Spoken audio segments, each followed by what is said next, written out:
If you've been following my channel since like once upon a time, then you may know that my first set of proper IEMs were these Tin T2 IEMs. And it was my first IEM review as well, bringing me into this whole IEM world, and now I just keep getting IEMs to review. And since this time period, Tin Hi-Fi has definitely made more IEMs out there.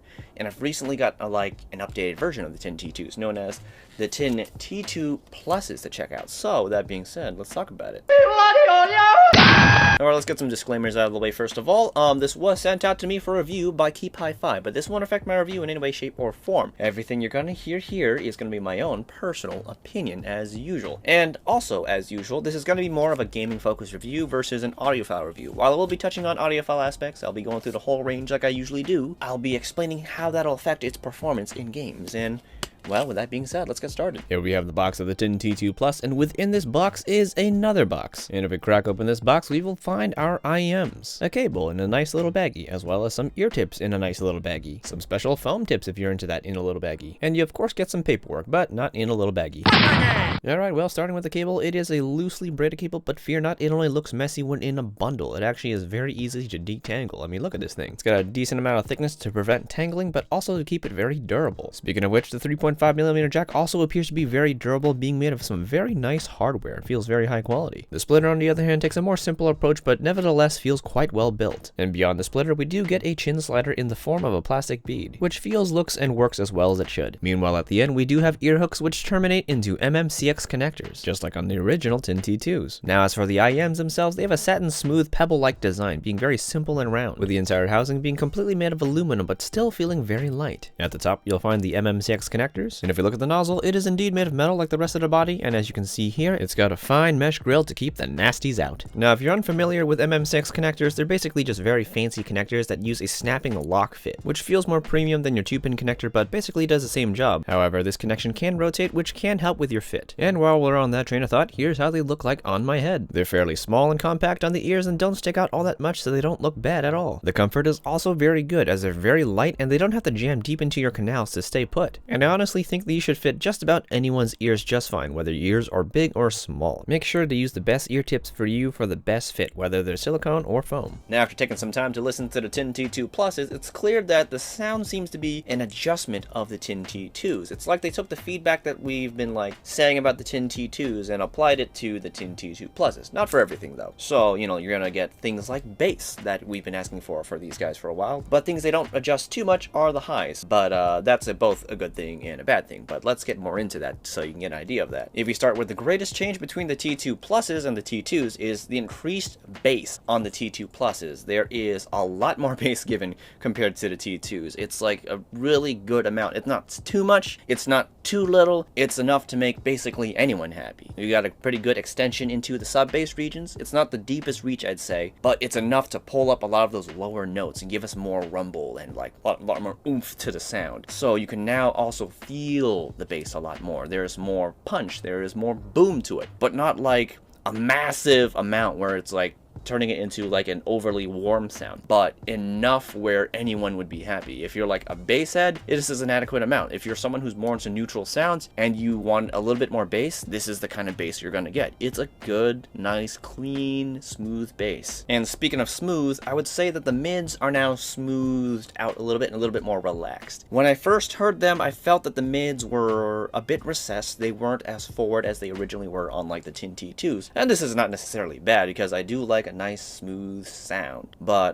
some of you guys may not like this because this more relaxed mid presence, while it sounds, once again, I keep saying smooth and dare I say natural sounding, I think there is a little bit of loss in terms of detail. We don't get as much texture in the mids, and some people may not like that loss of I guess clarity in that case, but for people who like that smoother warm sound, I think you'll really enjoy this. It's a very much more laid back, natural kind of mid presence, mid sound, The mids do get more detail and texture as you move into the upper mids, transitioning into the highs. So there still is that area where it sounds pretty clear and has a good amount of clarity. The highs themselves now, much like the Tin T2s, go pretty high up there, and also like the Tin T2s, they can get a little harsh and a little sharp, and therefore a bit sibilant. The highs feel a little bit forward and they have a pretty good amount of clarity, but I don't think they're the cleanest highs in the world due to the amount of harshness I sometimes get. And this is both a good thing and a bad thing depending on who you are. If you really like,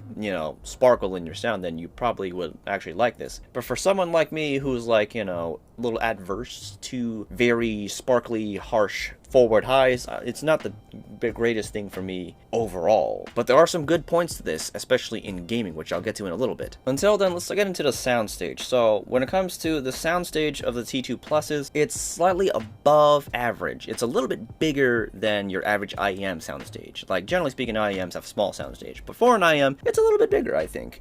There's definitely more space from your sides versus your front and your back, and this is noticeable, so you'll get more of that oval kind of shaped soundstage. When it comes to like spacing above me, it's okay. There's some sense of like vertical space, but it's basically average. There's a sense of it, but it's not incredible. So in that respect, it's workable. It's pretty okay. Now when it comes to the imaging of the T2 Pluses, I'd say that these are pretty accurate.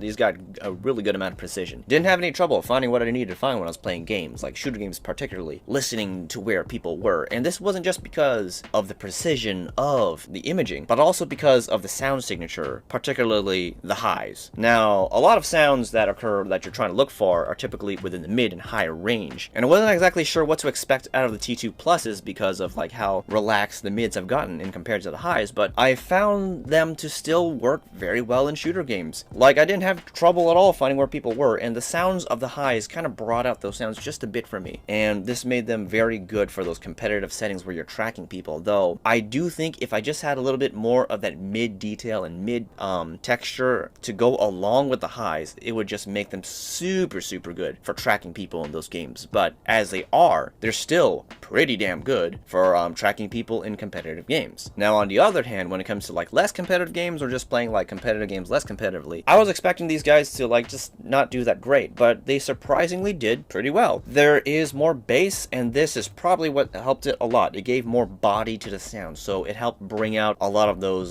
the sounds that you would hear in the atmospheric kind of games. It just gave the world a little bit more immersion to just help bring you into the world of the game. I wouldn't say they're necessarily perfect for more atmospheric games, but all things considered, they still did a pretty good job, and I did enjoy using them in like those more atmospheric settings. It didn't bother me at all. Like I was expecting the highs to actually bother me for those settings, but they surprisingly didn't. The clarity you got out of it was kind of nice, honestly, but sometimes it still did get sharp. But this actually rarely happened when I was playing games. I did notice like harshness and sibilance when I was listening to music much more often than when I was playing games. Like in games, I didn't really get it that often, but when I listened to music, I guess it was because those sounds are more consistently there as a song is playing through, that I'm more likely to notice it, and it's more likely to hold out and give me the full effect of feeling the sibilant sound or the harshness of it. But like I said, in games, it wasn't, the highs weren't much of a problem, strangely enough. So it's not a bad thing to me. So for games, for